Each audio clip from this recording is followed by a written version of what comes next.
Selamat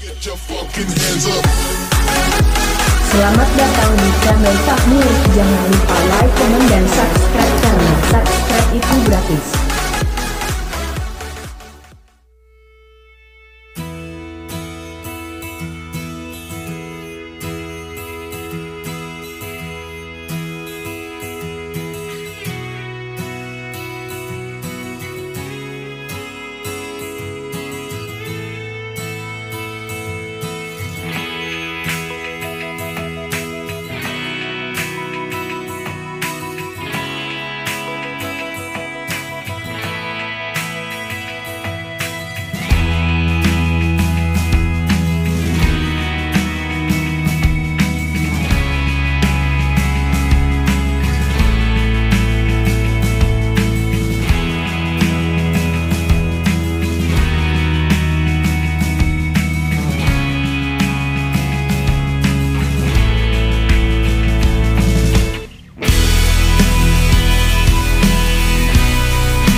Assalamualaikum warahmatullahi wabarakatuh. Selamat sore dulur, dan selamat datang di channel YouTube saya. Bagaimana kabarnya pada sore hari ini? Semoga kita semua senantiasa diberi kesehatan oleh Allah Subhanahu wa Ta'ala. Allahumma amin. Oke dulur, sekarang saya berada di lahan saya kemarin, dan ini pada saat ini saya akan melakukan penaburan pupuk kandang dulur. Nah, untuk luas lahan saya ini 60 ru dulur, dan ini saya kasih 20 karung pupuk kandang dulur. Nah, untuk penampakannya itu seperti ini. Tunggu dulu dulur. Nah, seperti ini. Untuk komposisinya dulur ya, ini saya menggunakan kohe kambing, kohe sapi, dan saya tambahkan abu sekam padi dulur. Nah, ini saya buat sendiri ya, tidak beli. Dan untuk proses pembuatan pupuk kandang ini sudah ada di video saya yang terdahulu ya. Nanti linknya akan saya taruh di atas sini ya. Oke, jadi seperti itu. Nanti para sedulur langsung mengeklik saja di atas ini, langsung menuju ke videonya. Nah, saya sarankan ya dulur, kalau pada musim hujan itu jangan menggunakan pupuk kandang secara berlebihan ya. Nanti efeknya kurang bagus dulur di tanaman. Soalnya begini, ketika kita menggunakan pupuk kandang yang secara berlebihan di musim penghujan, nanti itu tanaman bawang merah kita itu akan terlalu subur dulur. Nanti akan sangat berbahaya, bisa bisa rentan terserang penyakit yang disebabkan oleh jamur. Jadi seperti itu. Oke, bisa dipahami ya. Oke, langsung saja ini akan saya taburkan ke bedengan-bedengan saya ini. Ini cuacanya mendung, mau hujan, biar nanti tidak kehujanan. Oke, langsung saja kita lakukan penaburan. Nah dulur, pupuk kandang ini sangat bermanfaat sekali dulur. Di antaranya yaitu pupuk kandang ini bermanfaat untuk menyediakan unsur hara makro dan mikro untuk tanaman dulur. Dan pupuk ini dulur juga mempunyai daya ikat ion yang sangat tinggi, sehingga akan mengefektifkan bahan-bahan anorganik di dalam tanah. Selain baik untuk tanaman, pupuk kandang ini juga dapat memperbaiki kondisi tanah yang kehilangan unsur haranya yang diserap oleh tanaman dulur. Ini sangat berbeda sekali dengan pupuk anorganik atau pupuk kimia ya, yang tidak bisa memperbaiki tanah. Pupuk kandang ini dulur dapat merangsang aktivitas biologi tanah, yaitu kehidupan mikroorganisme yang dapat menggemburkan tanah. Dan pupuk kandang ini dulur sangat aman digunakan untuk jangka waktu yang panjang dengan penggunaan yang pas. Artinya itu tepat takaran dulur.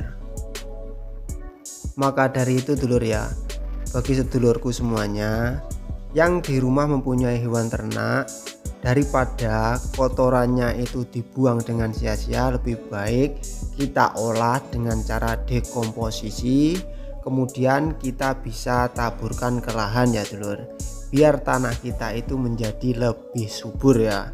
Jadi seperti itu kurang lebihnya. Setelah selesai penaburan pupuk kandang, ini tinggal menunggu untuk melakukan kultivator dulur. Oke dulur, hari ini kita lakukan kultivator dulur.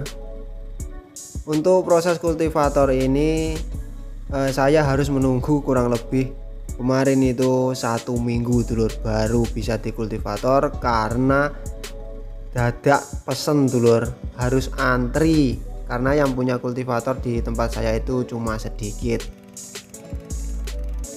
Tujuan untuk kultivator ini ya dulur, selain untuk menggemburkan tanah dan memecah bongkahan-bongkahan tanah bekas soletan kemarin, yaitu untuk mengaduk pupuk kandang yang sudah kita taburkan kemarin supaya bisa tercampur merata dengan tanah dulur.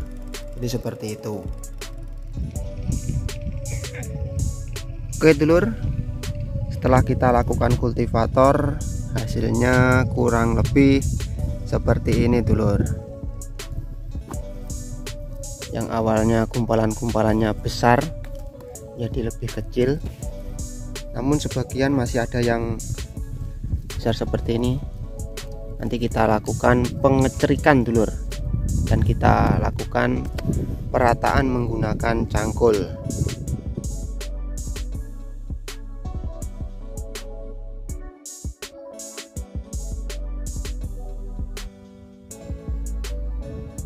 Oke dulur, untuk proses selanjutnya ini saya akan melakukan penaburan kapur dolomit dulur, atau kapur pertanian dulur. Untuk harga di tempat saya itu, saya kemarin beli itu harganya 20.000 per karung dulur. Nah untuk tanah saya atau lahan saya yang berukuran kurang lebih 60 ru, saya kasih 2 karung ini dulur. Untuk unsur hara yang terkandung pada kapur dolomit atau kapur pertanian ini ada 3 dulur, yaitu yang pertama kalsium, yang kedua magnesium, dan yang ketiga itu sulfur. Untuk 3 unsur hara ini sangat dibutuhkan oleh tanaman dulur, namun dengan jumlah yang sangat sedikit. Beda lagi dengan unsur makro primer ya dulur, diantaranya yaitu nitrogen, fosfat, dan kalium. Untuk 3 unsur ini, unsur makro primer itu sangat dibutuhkan oleh tanaman dengan jumlah yang cukup besar ya dulur, kurang lebihnya seperti itu. Adapun tujuan dari penaburan kapur dolomit ini yaitu untuk meminimalisir keasaman tanah dulur, atau dalam arti itu menaikkan pH tanah. Biasanya ya, kalau lahan atau sawah bekas tanaman padi itu pH-nya itu sangat rendah dulur. Rencananya lahan saya ini akan saya tanami bawang merah tumpang sari dengan cabai rawit ya. Dan untuk 2 tanaman tersebut bisa tumbuh maksimal di pH 6 sampai 7,5. Maka dari itu saya lakukan penaburan kapur dolomit ya dulur. Selain untuk menaikkan pH tanah, kapur dolomit ini bisa untuk menetralisir senyawa beracun yang ada pada dalam tanah, dulur. Sebagai contohnya pestisida ya, dulur. Pestisida itu meliputi fungisida, insektisida, dan herbisida. Semua itu adalah racun, dulur. Nah, dengan menggunakan kapur dolomit ini kita bisa menetralisir racun-racun tersebut, dulur, dan tidak akan berdampak negatif ke tanaman kita nanti. Nah, setelah kita lakukan penaburan kapur dolomit, dulur, ini kita bisa lakukan penyiraman dengan air, dulur, supaya kapur dolomit itu bisa meresap ke dalam tanah. Mungkin segitu dulu ya, dulur, untuk video kali ini. Kita sambung lagi di video selanjutnya. Untuk video selanjutnya saya akan melakukan pemasangan sprinkler, dulur, atau kincir air di lahan saya ini.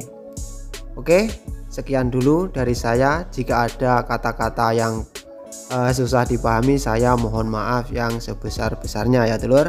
Sekian dulu, wabillahi taufiq wal hidayah. Wassalamualaikum warahmatullahi wabarakatuh.